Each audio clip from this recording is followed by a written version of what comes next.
Welcome to the Wordy Pair Podcast, your go-to hub for all things writing, world building, and the occasional dive into the weird and wonderful world of fiction.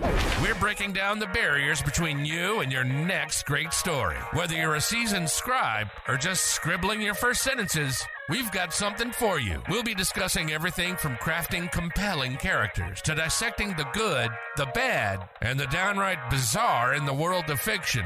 Okay, this script says you guys are eccentric.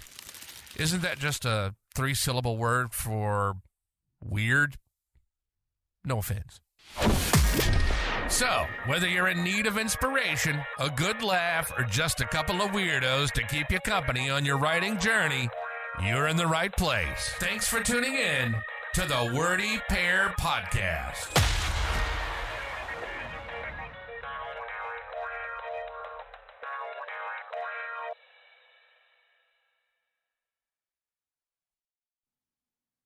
All right. Hello and welcome, everybody. We are the Wordy Pair, and this is the Wordy Pair Podcast. As always, I'm Rudy. And I'm Justin. And today we don't know what we're doing. We are going to start out talking about imposter syndrome, and then we're going to let things go where they go. Yeah, and that's going to be a short one because people, why? Why people, why? Well, XY people, Z. Well, what do you, I mean, like, what's the... So you're the one that suggested this like last week, and I may have been drunk. I don't know what precipitated it.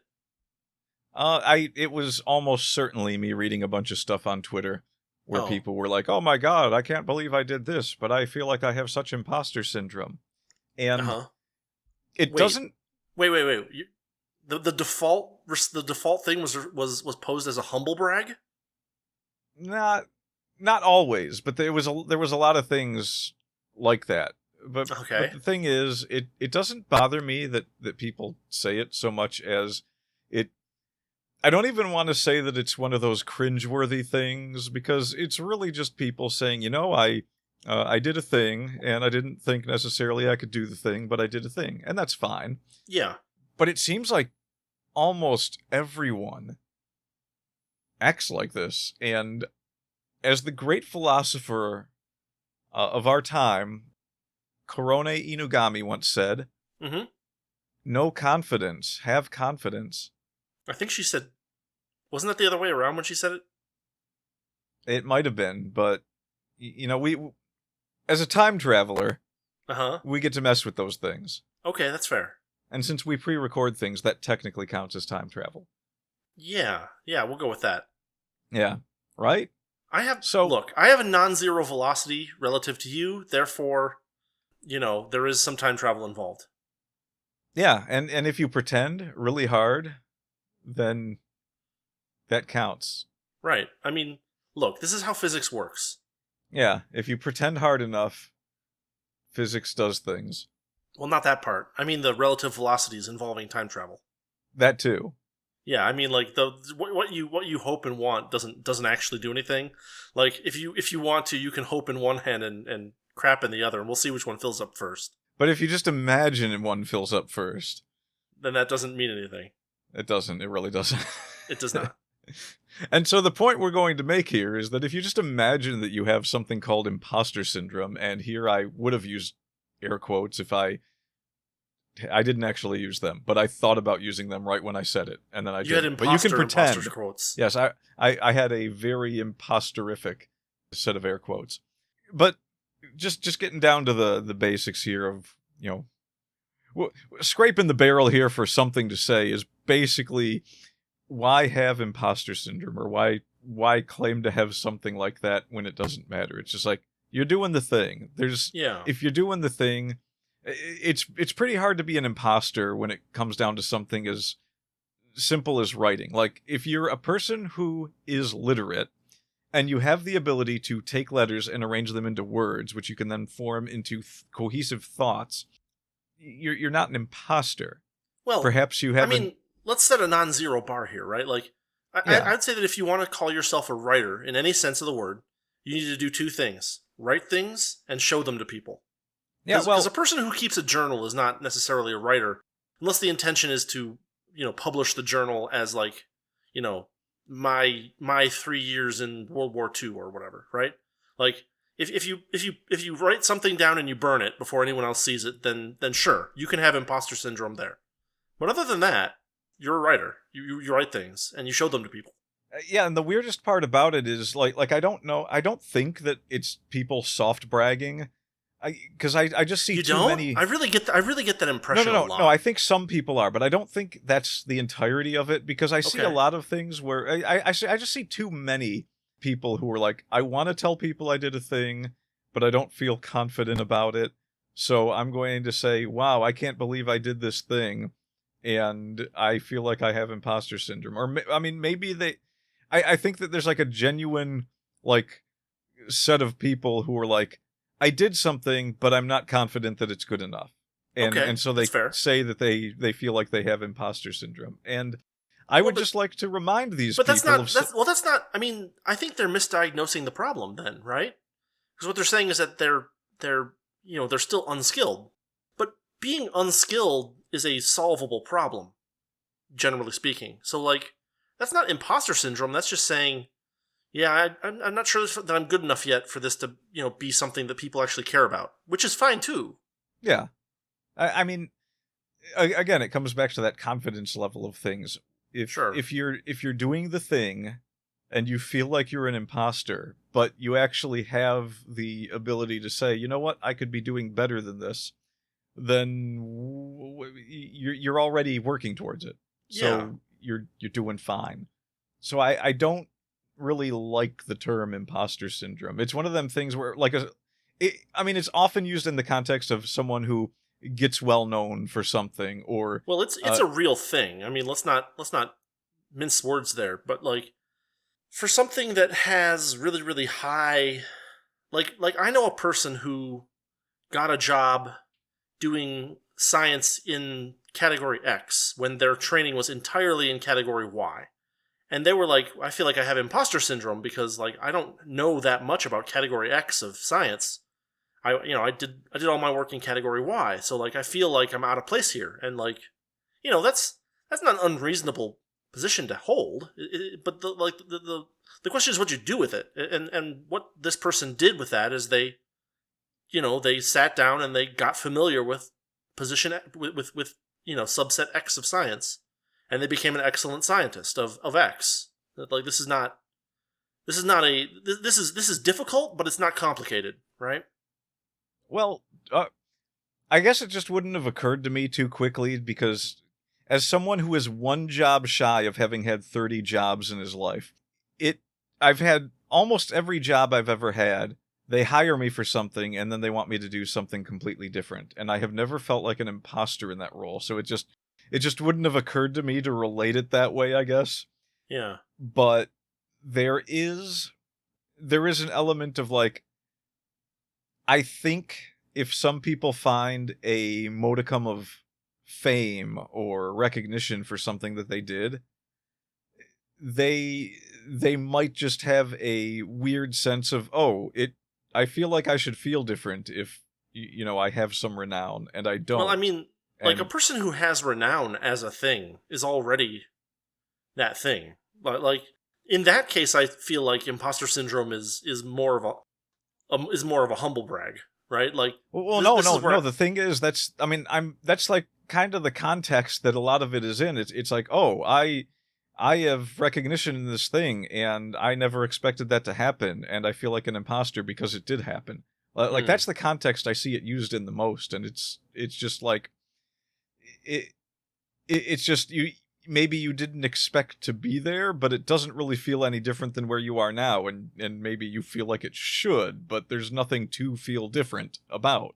It's just, okay, there's recognition there now where there wasn't before. Or like you feel like what you did to get there wasn't strong enough to get you there, which is another way to think about that, yeah. Yeah.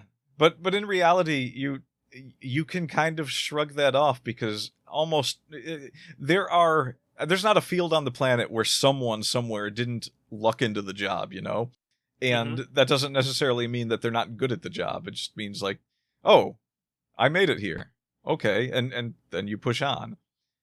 Well, you also need to live up to your the expectations that you have in that position. So Yeah, I mean, it's entirely possible that you might get somewhere and then realize that, oh, maybe I can't cut it here. Maybe I need to do something else. But that also does not make you an imposter. Right. Well, people get into this situation all the time. It's called the Peter Principle, right? That all good workers are eventually promoted to the point where where they don't know what they're doing anymore, and that's when they stop getting promoted. Yeah, is that how it works? 'Cause I Yeah. just thought they promoted the worst people they could possibly find, and everyone else had to sit back and watch them destroy everything. I mean, there might be that too, but like there is this thing called the Peter Principle where, a person gets promoted to the point of their relative incompetence, and then they are no longer promoted. And so they get promoted out of the things they're good at into things that they're bad at, and they either get better at them and get promoted again, or they do not. I don't know. I feel like kind of an imposter putting boxes on shelves. Well, I mean, if you...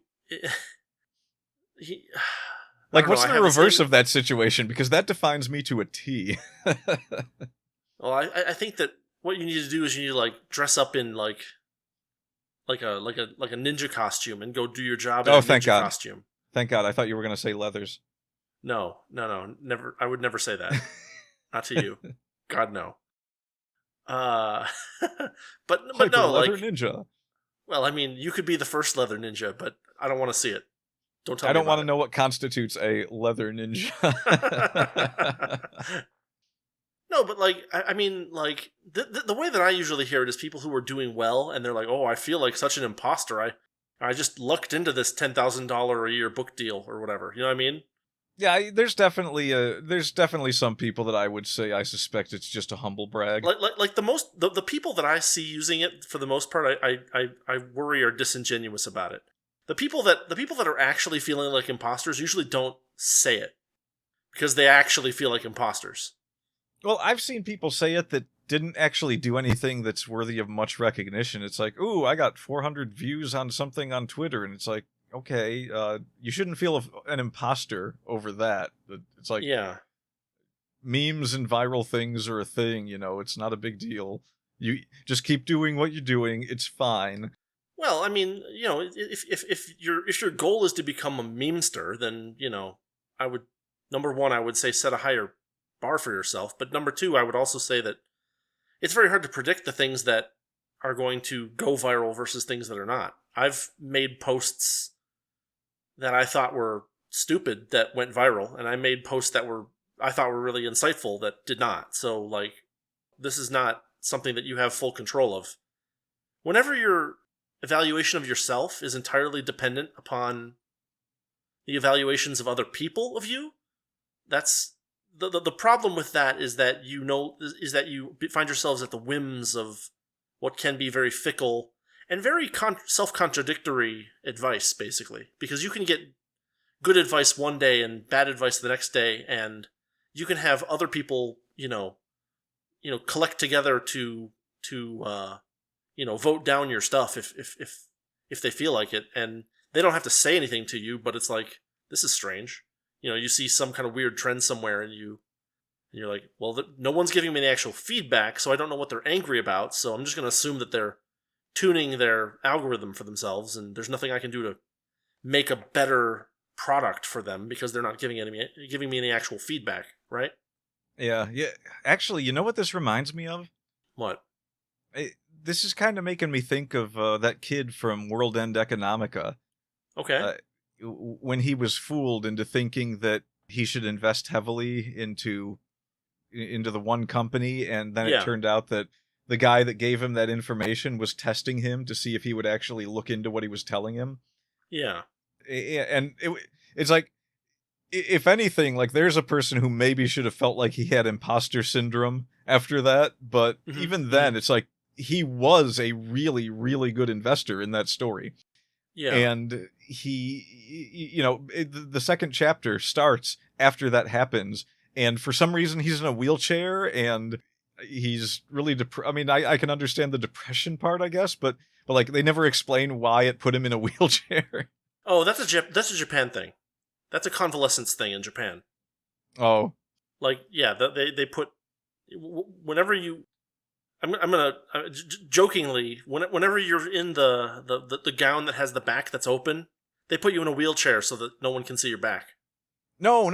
That, like, he was walking around with a cane and everything. You remember? Like he was just in a wheelchair for a while for like most of the second story, and then whenever he's walking around with a cane, and it's like, how did that happen? You didn't suffer an injury. You just did bad on the stock market. I don't remember that, actually. I'm going to have to go back to that story. No, they never ever explained it though, because like, that's hilarious. It's just like, I did bad on the stock market and now I'm in a wheelchair. And I'm reading the story and I kept waiting for them to fill me in on how he ended up in the wheelchair. They just never happened to it.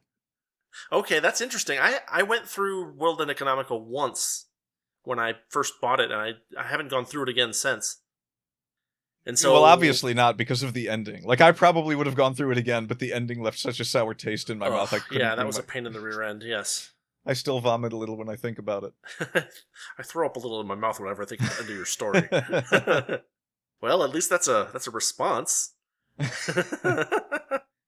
But I mean, it's like the first two parts could be entirely readable. So yeah, so like that's one of those stories where the ending was horrendous, but it didn't hurt the rest of the story. Unlike Signs, where I got to the end of the movie Signs and I was just like, this movie feels ruined for me now. Well, the thing about Signs is that I actually tell people, like, yeah, it's a great movie. Just leave before the last 10 minutes. Yeah, pretty much. Because what happens in that movie completely ruins the premise of the entire movie. It ruins it going backwards. Because should we spoil Signs on this podcast? Yeah, it's like a 20-year-old movie. I think we can spoil Signs. All right, let's do this. So it turns out that the enemy, that the thing that the aliens are weak against is water, and so like I like the movie up until the point where it turns out that the aliens die if they touch water. And then I was like, well, wait a minute. That means that, like, I actually went online after I watched the movie and I looked for statistics. And it turns out that, like, 20% of the world's surface has rain happening at any given time. And so, like, that means that of all the places that the aliens dropped their warships and started marching their people out, that 20% of them, they marched back in while dying. Like, I just had this image in my head of, like...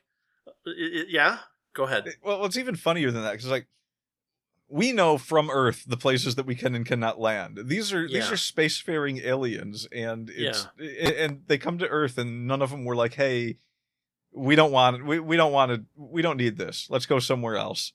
Let's go somewhere where there's less of the stuff that kills us." It's like 70% death. Also, the fact that they're considering like attacking this planet, and they don't have like they have spaceships that can protect them from the vacuum of space, right? And, presumably those spaceships need repairs sometimes. And so they have suits that they can wear to fix the spaceships that protect them from the dangers of space. And yet they didn't wear any clothing to protect them from the fact that, like, if they marched out of their ships in the early dawn, in most places, the grass is covered in dew, and they burn their feet off. Like they have exoskeletons. They'll be fine. They marched naked out of their ships into a world that is, of which 60% of the coverage of the world is water. I mean, it's really quite astonishing that someone wrote that, and like someone else didn't be like, no, we're not going to finish the story like that because that's dumb, and it destroys the rest of the story. And it destroys everything that would make sense for a spacefaring race to do. We're going to rewrite this so that that's not their weakness. Or so that it requires some kind of, like, other element to make it work. Or something like that. But no. They swing a baseball bat and hit a glass of water, and it scares the alien away. Kill me. Now, just as an aside, I want to give M. Night Shyamalan a pass. Sure. Because he deserves a pass solely because of that one movie you told me about that was a perfectly ordinary movie, and then it ended by saying directed by M. Night Shyamalan. To be fair, I'm basing this off of my little brother's assessment of the movie. So I think it was The Village, and I've never seen it, but this is the evaluation of I think I could be wrong about it being The Village, but assuming that it is The Village, I'll just say that my little brother went and saw this movie. He's like, yeah, I saw this movie, and it was just kind of like a regular, kind of little bit scary movie, nothing too crazy about it. no insane twists or anything. And then I got to the end. It's like directed by M. Night Shyamalan. He's like, he got me again. Yeah, the non-twist movie being directed by him was also a twist, and probably his best one. Right, exactly. The Sixth Sense was pretty good. I'm not so sure The Village is the one that you were talking about. It might not be. Because that one did have a pretty large twist in it. Then I must be thinking of a different movie. I've never seen The Sixth Sense. All I know from that movie is the one line. Oh, yeah. Yeah, I mean, it has some plot issues with the fact that, like, it I don't know. I haven't seen it since it came out in theaters, so I could be wrong about that too. Who knows? I mean, the problem with movies that are, like, based on, like, the problem with the whole Shyamalan MO is that if you know that a twist is coming, then, you spend all your time, like, thinking, oh, is it going to be this? Or is it going to be this? Or is it going to be this? Or is it going to be this? And you don't pay attention to the actual movie. And that's also true of, like, the people that are working on it. Because the people that are working on it are hyper-focused on making this twist work out, and so you end up neglecting other parts of the story that need attention. And, that doesn't make for a very satisfying story either. You have to be really good to be really good to make twists work as, like, your gimmick. Like, he needs to just, like, really start stepping up his game. Like, I want to be in a movie theater, and just, like, I'm watching a movie, perfectly fine movie, maybe a couple of twists here and there, but people keep getting up and, like, sitting down in the theater, and after a while, like, as the movie gets closer to the end and you get more annoyed by this, you start to look around and you realize that everyone that is coming into the theater and sitting down is just a clone of M. Night Shyamalan. Okay, that's kind of hard to implement, but I have another idea, and let me just run this by you real quick, and let's see how this works. Imagine that you're watching a movie, and you start to smell burning. You smell smoke, and then a little bit of smoke comes in from the doorway that leads back to the hallway outside the movie theater, and that's the gimmick. That's the twist: is that the theater's not actually on fire. I feel like there's some legal ramifications with that one. However, what's your point? However, I didn't really have one. I just kind of wanted to segue into my idea that builds on yours. Okay. So you see the smoke, and since nobody else is investigating, you take it upon yourself to be the hero. You go to the door, you open, and you look out. And there, in the parking lot of the theater, is M. Night Shyamalan barbecuing some steaks. And he just sort of looks over and waves at you. Wait. Wouldn't it be better for him to be, like, smoking a brisket? Maybe? Because, like, then there'd be a good reason for there to be a lot of smoke. Yes. Well, no, maybe he's maybe he's really bad at barbecue. And he just chars the poor steaks? Yeah, and, he's using, like, a wood fire, and it's, like, pine wood, and he's got a bunch just of right outside the door? in there. Yeah. Okay, that's fair. That's fair. What were we talking about? I don't think we were talking about anything. I've been quiet for the last 20 minutes. That's the twist. Well, if that's the case, then this audio is really going to suck. Well, everyone's... Justin is Paranoid, episode 1. There's still that schizophrenic man listens or plays covert action video that needs to happen. I thought, didn't I? I never did put that up. I said I was going to put it up one day, and then I didn't, did I? Yes, that's happened like 15 times. 15 times. Okay, I totally mean it this time, and I'm totally going to forget again. Uh-huh. Yeah, I expect that at this point. When I finally get around to it, you should just be like, it wasn't as good as I thought.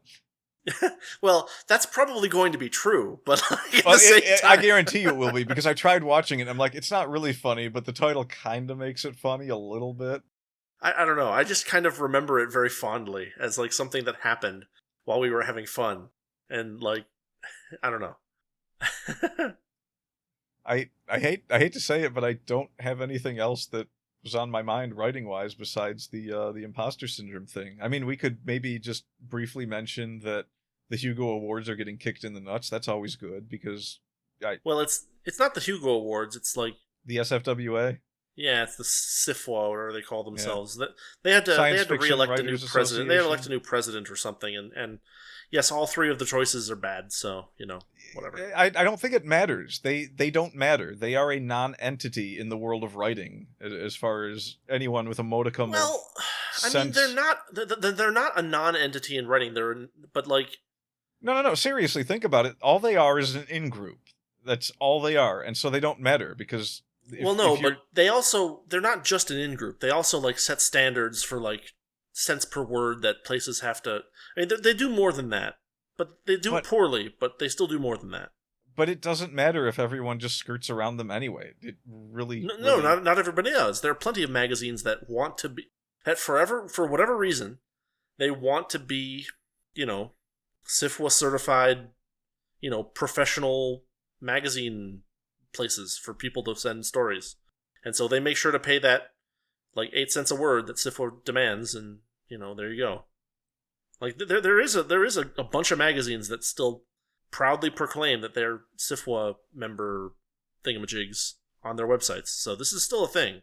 I think the impact of what the SFWA has become has gotten to the point that the people that are buying those magazines I feel like it's just making everything slowly fall more and more into irrelevancy. I mean, I know that traditional publishing is still seen as better than self-publishing digitally and things like that. Well, most people but most people want to self-publish. Most people don't care that much. Yeah, most people customers don't care. Because they're buying an ebook on Amazon. Really, that's the thing. The customers aren't looking at it and saying, well, was this traditionally published or was this an ebook? Now, there are cases where they probably look at it and they're like, oh yeah, that's an indie book right there. Like, take my book, for instance. The cover's atrocious. So I don't think anyone's looking at me and saying, yeah, HarperCollins did that one. Yes. But there are plenty of indie authors that put the effort into having things like good covers and making themselves look like a traditionally published book.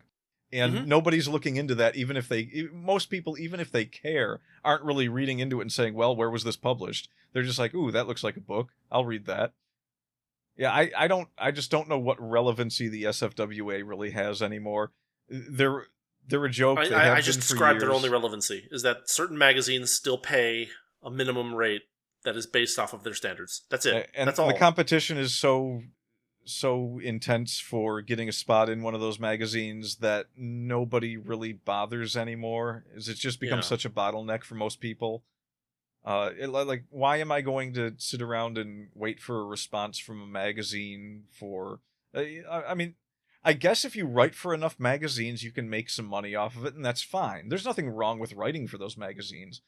But the very fact that is the last hang-on for the SFWA is kind of sad, because those magazines probably won't be around too much longer.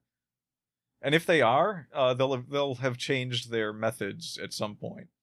They're going to have to adapt just to stay relevant. This is the way that stuff always goes, in these markets where things move slowly. You have some sclerotic organization that demands certain things, and eventually they can't hold up their weight anymore and they collapse. But people keep predicting it's going to happen, and they keep holding out just a little bit longer. So yeah, it never really seems to happen overnight. I don't think it's just going to be like one it's entirely possible that tomorrow there might not be an SFWA. But on the other hand, what really is likely to happen is they will continue to be an entity that just grows smaller and smaller in both influence and whatever relevance. It is, whatever else they do. Yeah. I tried looking... Which is their freedom. They can do that. That's, yeah, it's perfectly fine, but... If they want to do that, they can do that. Good for them.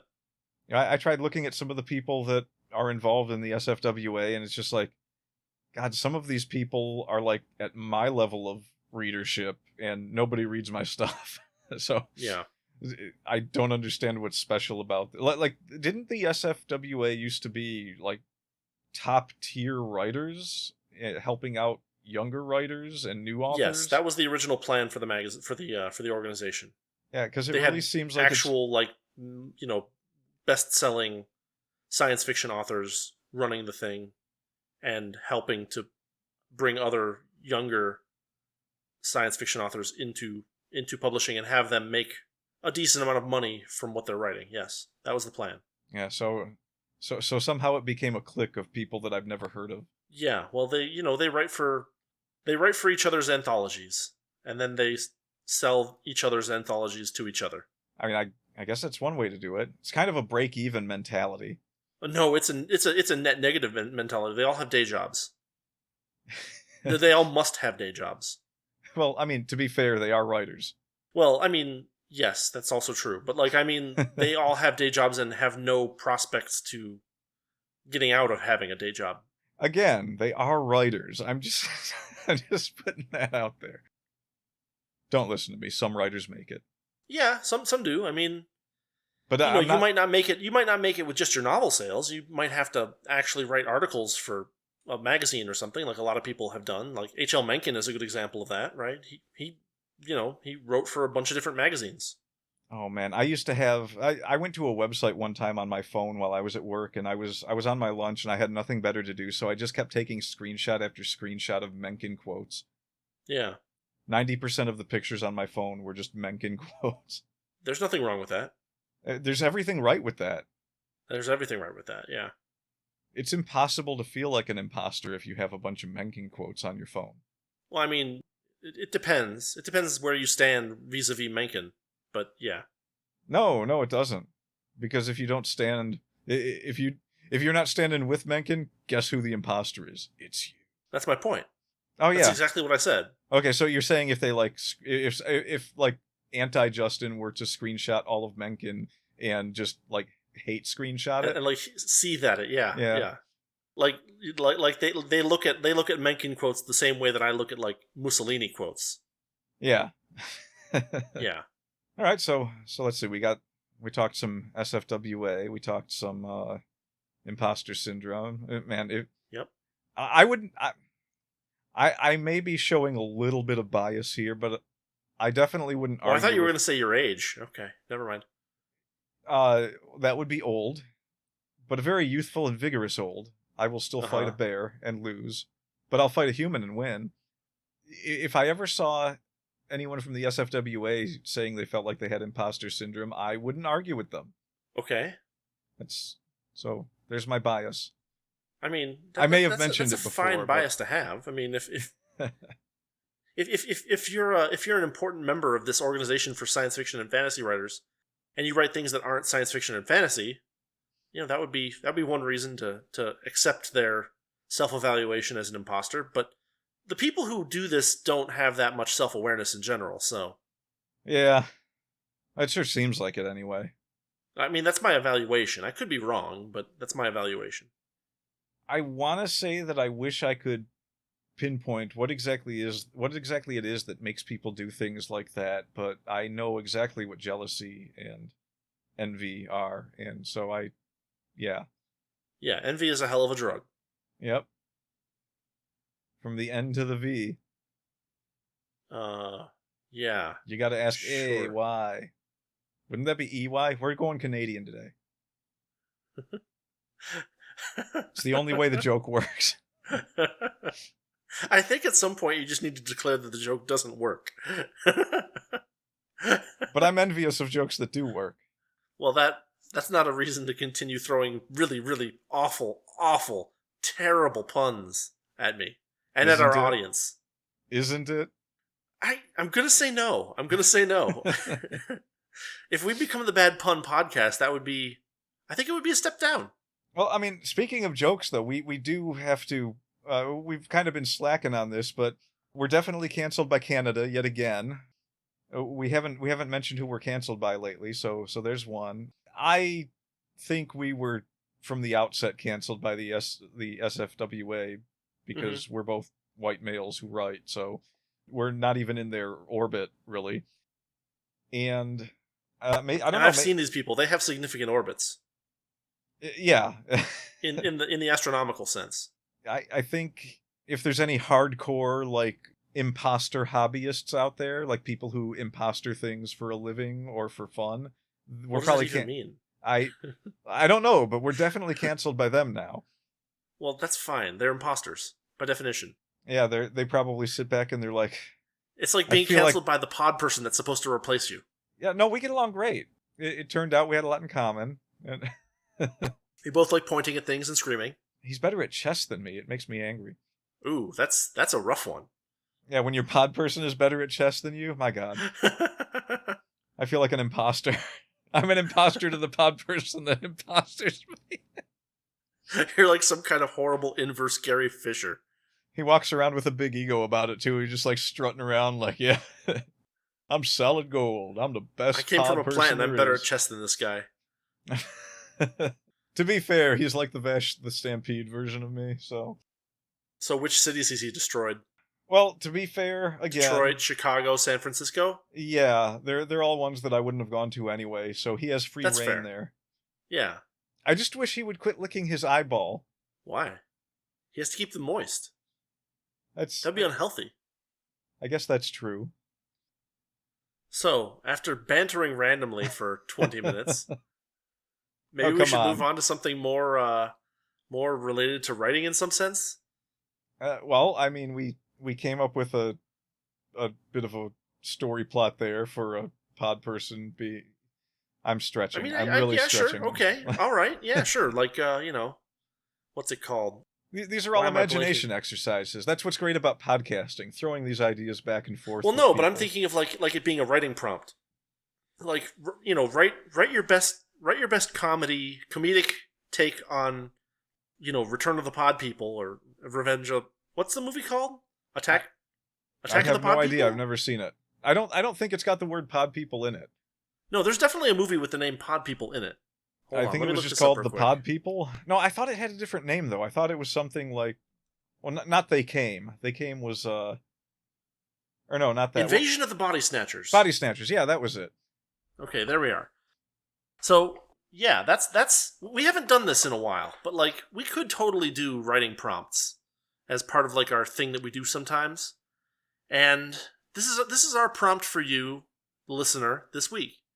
If you feel like it, make your funniest parody of Invasion of the Body Snatchers. And let's say you have a month to do it. And then, if you do, put like send us a link or something. Maybe we'll put it in we'll put the best one in the description or something. If we get a good enough one and we feel like it, maybe we'll read it. If we get anything at all. Maybe. Maybe, yeah. My suspicion is that we won't get anything at all. But this is still a fun idea. I like the idea of like a parody of the Pod People. Yeah, and if you actually are a pod person that is trying to impersonate a human being and take over their life and replace them, join SFWA. Well, there's that. That's another good option. I was going to say you could do the writing prompt and just it make you look like obviously the person writing it wouldn't be a pod person. Am I right? It's just like that makes sense. Here's my entry. Totally not a pod person here. Just writing a story about how great it is to be a pod person in a fictional imaginative world that I came up with. Me, a genuine human being. That is totally not real and is totally not a thing that's happening right now. Journal entry, day 1. I am a pod person. Crap. You could start a story that way. Yes, you could. You can start a story many ways. And guess what? You can even call chapter 1 a prologue. Yes. I mean, just you got to be careful about like making the prologue have the same tone as the rest of the story, but there you go. I was thinking about that discussion the other day and how funny it would be to just like open with a prologue and then immediately call the next section chapter 2. Oh, that'd be fun. Yeah. But or you could call every one of your chapters could have a title, and chapter 1's title could be prologue. And then chapter 2's title could be prologue part 2. Amateur log. Well, I mean, the amateur log. Wait, didn't I make this joke when I think I made that joke. So, any good books recently that you've read? Any good books recently? What did I read recently? Read it? No, I told you about the dinosaur book I read. Yeah, but you haven't told our audience about it. Didn't we talk about it? Didn't I mention that I went to Frankenmuth, bought a dinosaur book? It was just like a childy kiddie book, and... Oh, you did. Yeah, you're right. Yeah. But I read the whole thing because it was a book I used to have as a kid. Yeah, I think I mentioned that. Okay. Then I'm gonna pull one. I just read The Black Crown by John A. Douglas. Oh, yeah, I did seeing that. I did a review of it on my YouTube channel, and it had a really rough start.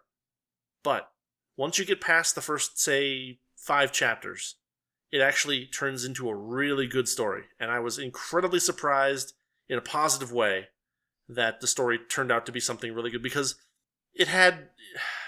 I mentioned this all in my review on the video, so I won't overdo it. But like, it had a lot of problems starting out, and once Douglas got into a really good, like, let's just have an adventure start to happen, everything fell into place, and it was wonderful. Excellent book. Highly recommend. Well, I guess I'll actually have to. I think I bought a copy of it, and I haven't read it yet. It's on my Kindle, way down on the list. Yeah, maybe I'll bump it up. There is a glossary that was completely unnecessary, or almost completely unnecessary, and made me worried. And then there was a sudden shift of POV in the 3rd chapter, and I was like, "Oh no, Dragonwing!" And it did not go bad as I was worried it would go bad. Yeah, that's another thing that I know there's people that get hung up on that, but I've always liked perspective shifts. I mean, I do them a lot. No, but the Dragonwing thing has scarred me in a way that I may never recover from, because it was just too much. Like, yes, you can change perspectives, but the point of the perspective change should be that your characters meet up rather soon. And if you get to the 3rd perspective change and nobody has met each other yet, then you should be writing 3 novellas in chronological order, not a novel that you split up into 3 different perspectives that are incredibly irritating. Oh, when you say Dragonwing, is that the first Deathgate Cycle book? Is that what you're talking about? Yes. Yes. Okay, I know what you mean now. Yeah, I kind of use the perspective change just as like an atmospheric and sometimes comedy effect. Sure. Which is fine, because it's maintained on a fairly short time scale. But like, yeah. When you start telling me a story about an assassin, and I'm like, cool, this assassin seems interesting, and then you stop telling me the story about the assassin, and you start telling me a story about like a gnome or something that like is angry about like his labor union, and uses all kinds of weird baby words, then I'm like, okay, I'm gonna try to trudge through this, but at the end of this part, he's gonna meet the assassin, and there's gonna be like an adventure. And then when that doesn't happen, but instead you introduce a 3rd group of like tribal like hunter-gatherers, I'm out. Yeah. No, I get what you mean there. And I've seen it in places where it's a little off-putting. Like Terry Pratchett's book Raising Steam, I think that's one of the ones that they got edited after he died. Okay. It has a lot of characters from the Discworld in it. Okay. And it jumps between them very, very early in the story. It's jumping between different sets of characters in like really short time scale. Like sometimes sometimes 2 pages will jump between 4 different sets of characters with, the spaced out transitions between each paragraph. Sure. And as I'm reading it, I'm like halfway through the book, and I set it down for a while because I was trying to figure out who the main character was, and I still have not been able to do that. It seems like it's supposed to be a Moist von Lipwig book, but it also seems like the main character should be the guy that invented the steam train in the book. But then Havelock Vetinari is also very prominent in the book. And it's not anywhere... it's not bad, and it's not anywhere near as bad as something like the Deathgate Cycle books doing that, because it's really, really quick between each part. It kind of feels like this was like a Terry Pratchett first draft, and he didn't get a chance to come back. Yeah, he was going to tie it together better later. Yeah. Yeah, because it didn't feel like it was 100% there. Sure. But I'm not finished with it yet. I may be in for a complete surprise. It can be done well, but like, it's hard. It's very hard to do that well.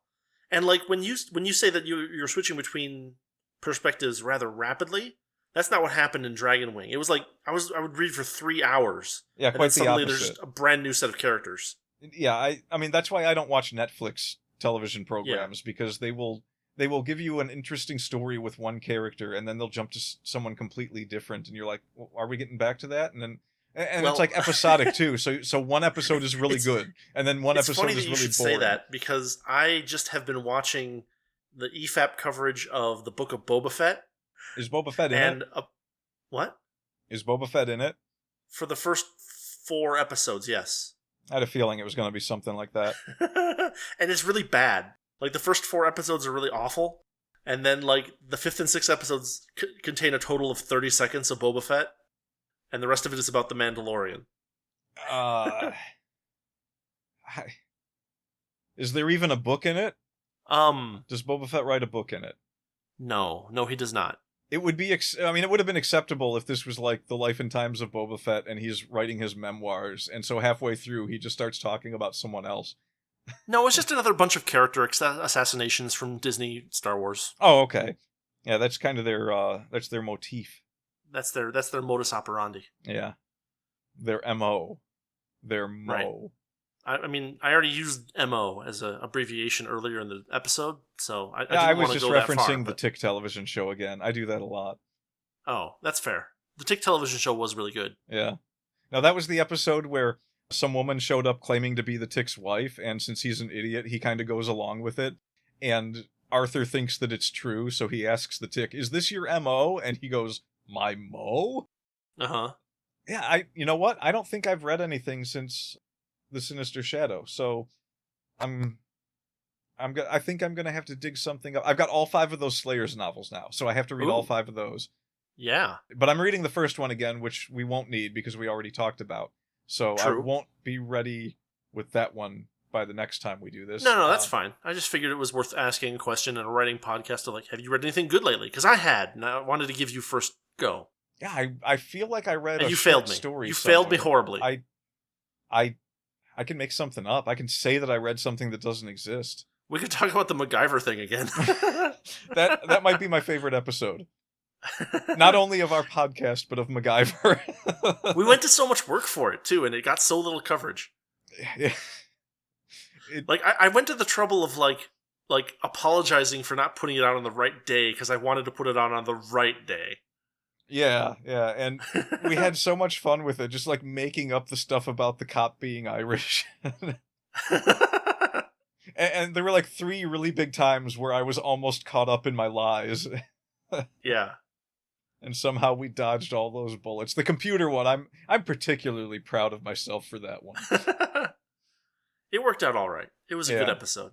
Yeah, I don't think we could pull that one off again as well as we did. We're just gonna have to cement that one in its glory, and we're gonna have to come up with something. Yeah, we're gonna have to come up with something different for next April Fools.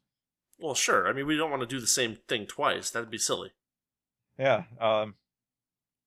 I don't know. There's a bunch of books on my shelf here that I need to reread. We were talking about The Last Hero by Terry Pratchett, and that's so I'm probably going to do a reread of On the Beach by Neville Shute in the next week or so. I'm currently reading Three Kingdoms, the Moss Roberts translation, and then I'm probably going to do First Lensman soon as well. So, maybe I should read the First Lensman book, and we can go over that. Oh, that'd be fun, yeah. I really don't know. So, what books that we wrote have we already talked about? I'm 100% sure we've talked about. Well, so I just published The Chasm of Color. Okay, so that might be something that we can talk about. Okay. Well, it's So have I read that one yet, or do I need to? I don't know. I don't remember if you gave me a pre-read copy. I sent you a PDF a while back. I may have read it then. I'm just going to buy the book and read it, and we can talk about that. So last year I wrote the What the Soul Still Fears, right? And that one was like a modern science fiction, modern hard sci-fi kind of, Mountains of Madness. Mountains of Madness thing, a little bit of the kind of thrillerish content with some science in there and some cosmic horror. So what I did for the Chasm of Color is that I still used the luminiferous ether as like a starting point for the story, but I went a totally different direction.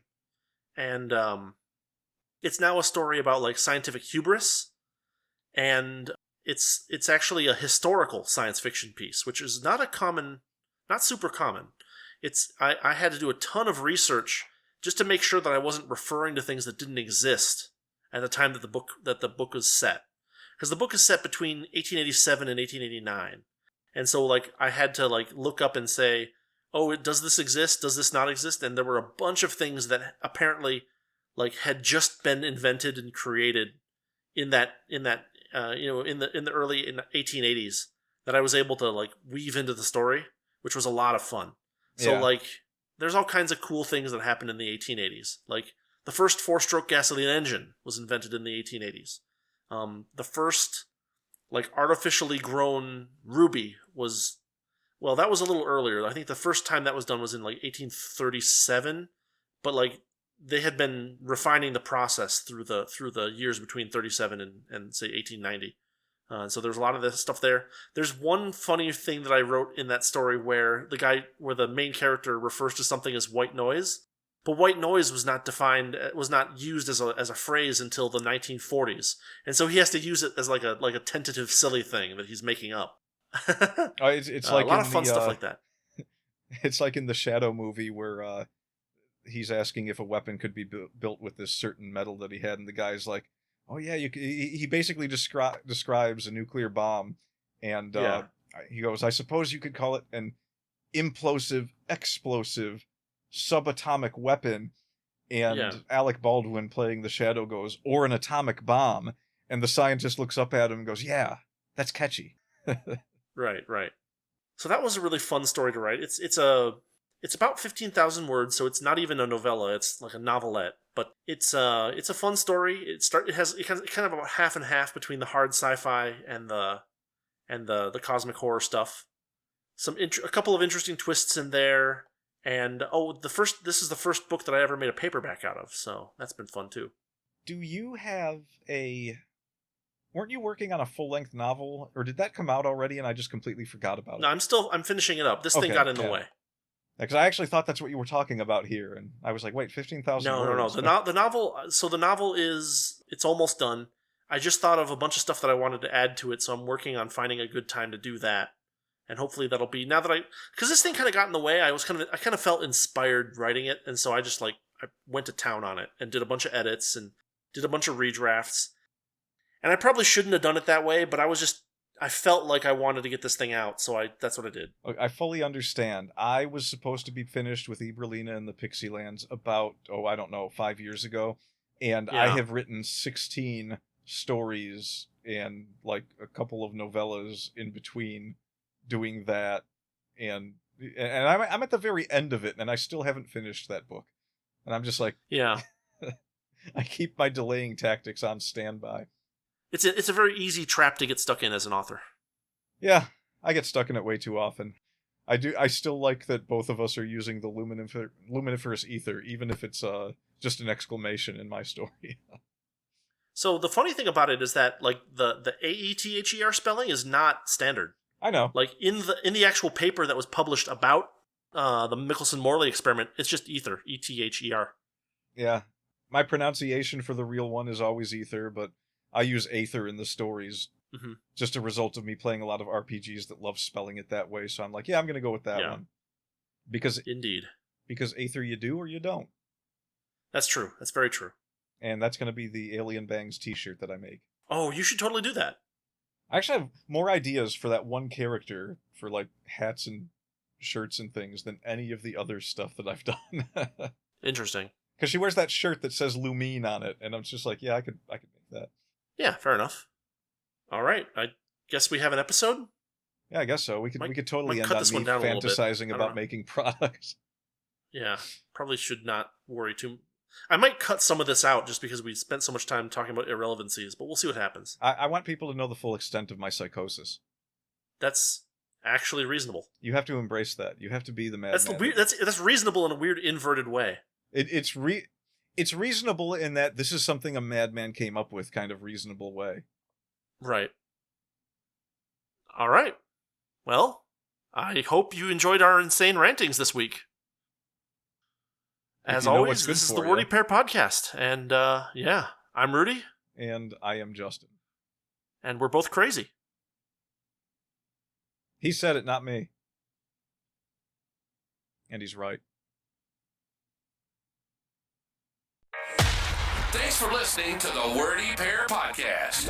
Our passion is all things writing, world building, and getting into the weird and wonderful world of fiction. We hope you enjoyed our unique takes. If you did, make sure to like, rate, review, and subscribe to get your weekly dose of writing weirdness. We'll be back soon. But in the meantime, hit us up on Twitter. For Rudy, it's at Rudolph_Cone. And for Justin, at Ninja Mouse Chew. See you next time on the Wordy Pair Podcast.